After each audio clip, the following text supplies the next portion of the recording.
सभी का आज के सेशन में स्वागत है। Good afternoon.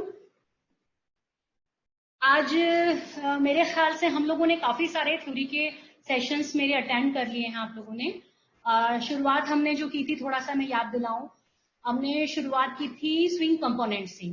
स्विंग कंपोनेंट के बारे में हमने स्विंग से रिलेटेड उसके स्विंग के अलग अलग हिस्से जरूरी है। मशीन के कुछ पार्ट्स भी है, कुछ मशीन के अलावा भी है जो कि सिलाई के लिए बहुत जरूरी है, जैसे कि आपका सुई हो गई, फीड डॉग हो गया, निडल प्लेट हो गई, थ्रेड हो गई। इसके बारे में पढ़ा। उसके बाद वाली क्लास में फिर हमने प्रिंसिपल्स ऑफ यूजिंग टेक्नोलॉजी, उसके बाद हमने कलर्स एंड कलर स्कीम्स, फिर हम फैब्रिक की तरफ आ गए थे, फाइबर्स की प्रॉपर्टीज हो गई, फिनिशेस हो गई, और फिर लास्ट के 2 सेशंस जो मैंने लिए वो आपके प्रैक्टिकल के लिए।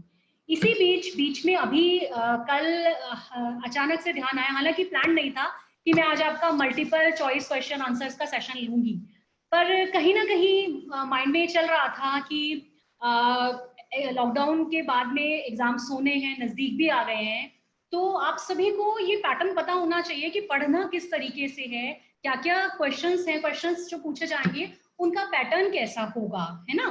तो हालांकि मैं पूरी उम्मीद कर रही हूँ कि जैसे ही मेरा ये देखा होगा सबने कि मल्टीपल चॉइस क्वेश्चन आंसर्स हैं, तो आपके माइंड में ये चला होगा बहुत सारे क्वेश्चंस होंगे और उनके आंसर दिए होंगे। आई थिंक ऐसा, बट ऐसा बिल्कुल भी नहीं है, क्योंकि क्वेश्चन और आंसर्स आपको सारे जितने भी पैटर्न्स के पूछे जाएंगे वो आपको निमी की साइट पे मिल जाएंगे। तो वो मेरा आपको बताने और उसके आंसर्स बताने का कहीं कोई औचित्य ही नहीं था, इसलिए मैंने क्वेश्चन आंसर्स इसमें क्या है, कैसे पूछे जाएंगे वो सब है, और थोड़े बहुत क्वेश्चंस भी हैं लास्ट में।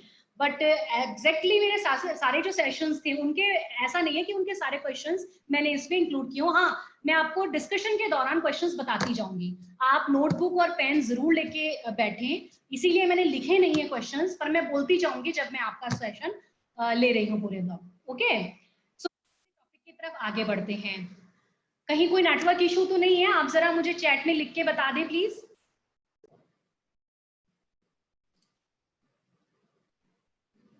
Okay, good afternoon everyone.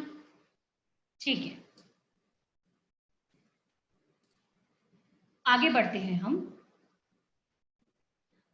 आज हम जो लेसन का हमारा ऑब्जेक्टिव है वो है सबसे पहले तो मल्टीपल चॉइस क्वेश्चंस होते क्या हैं आप ये समझें, है ना।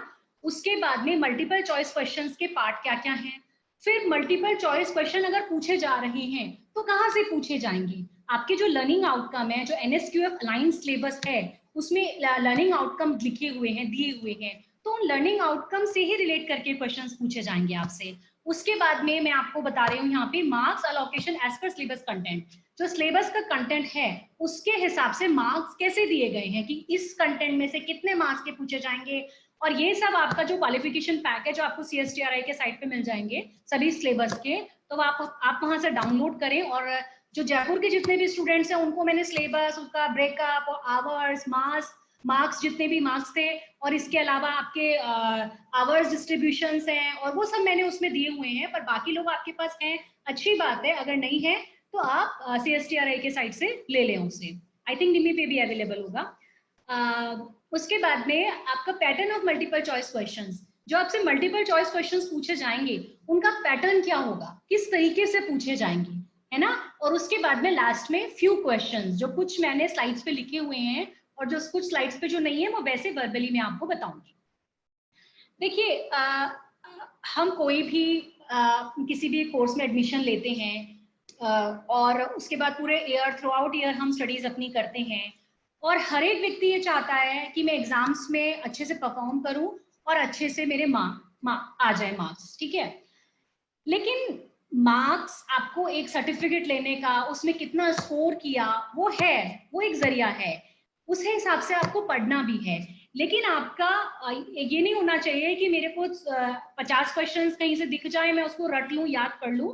नहीं, कोशिश पूरी करें कि आप जो नॉलेज ले रहे हैं, पढ़ रहे हैं, जो आप सेशंस अटेंड कर रहे हैं, उसमें आप पूरा अच्छे से समझें और फिर पैटर्न समझें कि क्वेश्चन किस तरीके से पूछे जाएंगे, है ना। और सैंपल क्वेश्चंस आपको मिल ही जाएंगे निमी के साइट पे। ठीक है, आगे हम बढ़ते हैं अपने इसी। मल्टीपल चॉइस क्वेश्चंस क्या होते हैं? A multiple choice or objective response is a form of an objective assessment in which respondents are asked to select only correct answer from the choices. Multiple choice question क्या होते हैं, उसमें आपको एक stamp दी हुई होती है, उसमें पूरा ये बताया जाता है कि 4 जो ऑप्शंस हैं उसमें से आपको राइट आंसर के लिए रिस्पॉन्ड करना होता है, उसमें से कोई भी एक सेलेक्ट करना होता है।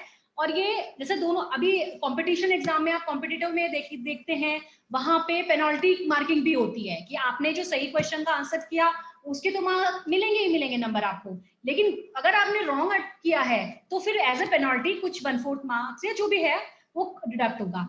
लेकिन हमारे जो अभी डीजीटी के हमारे आप लोगों के एग्जाम्स होते हैं उसमें ऐसा कोई सिस्टम नहीं है, आप जो पेपर जो क्वेश्चंस देंगे उसी हिसाब से मार्क्स मिलेंगे आपको, नेगेटिव नहीं है उसमें। A multiple choice questions consist of the questions called the stem and several answer choices. Common type of questions are true, false, odd one out, negative, best answer and multiple and combined answer questions. इसमें क्या होता है, आपको जो पूरा questions की जो line बनी होती है जिसमें कि क्वेश्चंस पूछ रहा है आपसे, ठीक है, आपको एग्जामिन करके आगे उसमें बताना है, तो वो स्टेम कहलाती है। कॉमन टाइप क्वेश्चंस कौन कौन से हो सकते हैं, लाइक आपका ट्रू फॉल्स पूछ लिया, ऑड वन आउट पूछ लिया, इनमें से कोई नेगेटिव पूछ लिया कि इनमें से कौन सा नहीं है, कौन सा ऐसा टूल है जो प्रेसिंग के काम नहीं आता है, और उसके बेस्ट आंसर्स जो आपको देना वो है।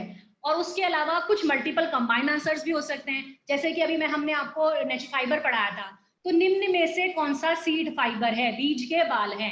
अब आपको एक ऑप्शन दे दिया जाता है कॉटन और कापोक, दूसरा ऑप्शन आपको दे दिया जाता है लिनन और कापोक, तीसरा ऑप्शन आपको दे दिया जाता है कॉटन और लिनन, चौथा ऑप्शन आपको दे दिया जाता है एस्बेस्टस और लिनन। अब आपको क्या समझ में आया, आपको कंबाइंड आंसर्स दे दिए गए हैं, तो आपको पता है बीज के बाल कौन से थे, कॉटन बीज के बाल है, कापोक बीज के बाल है ना, सीड सेयर है।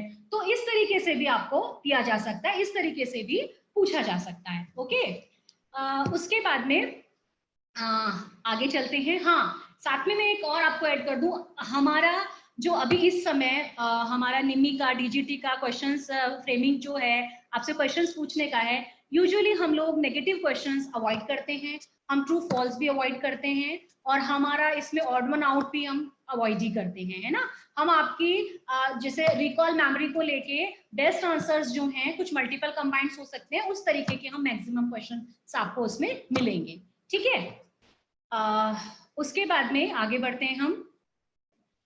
मल्टीपल चॉइस जो हमारे क्वेश्चंस हैं उनके पार्ट क्या क्या हैं। कुछ बच्चों ने लिखा है कि मैम वॉइस की प्रॉब्लम हो रही है, क्या जो पार्टिसिपेंट्स देख रहे हैं उनका नेटवर्क इश्यू है या मेरा है, आप जरा लिखिए मुझे चैट में प्लीज। क्लियर है ना। इलाहाबाद एनएसटीआई से निगहत ने लिखा है क्लियर है, मोनिका ने लिखा है क्लियर है, ओके ठीक है। वंदना, फिर ये आपका नेटवर्क का इश्यू बेटा, ओके चलिए। Multiple choice test questions consist of 3 parts. जो हमारे मल्टीपल चॉइस क्वेश्चंस होते हैं उसके बेसिकली 3 पार्ट हैं, है ना। 3 पार्ट है, क्या क्या है। सबसे पहले the stem which asks the question poses a problem और प्रेजेंट एन इनकम्प्लीट सेंटेंस। एक लाइन लिखी होगी पूरी, उसमें क्या होगा, उसमें आपसे क्वेश्चन पूछा जाएगा या फिर कोई एक प्रॉब्लम दी जाएगी, उसको आपको सॉल्व करके उसका आंसर करना है, या कुछ इनकम्प्लीट सेंटेंस दे दिए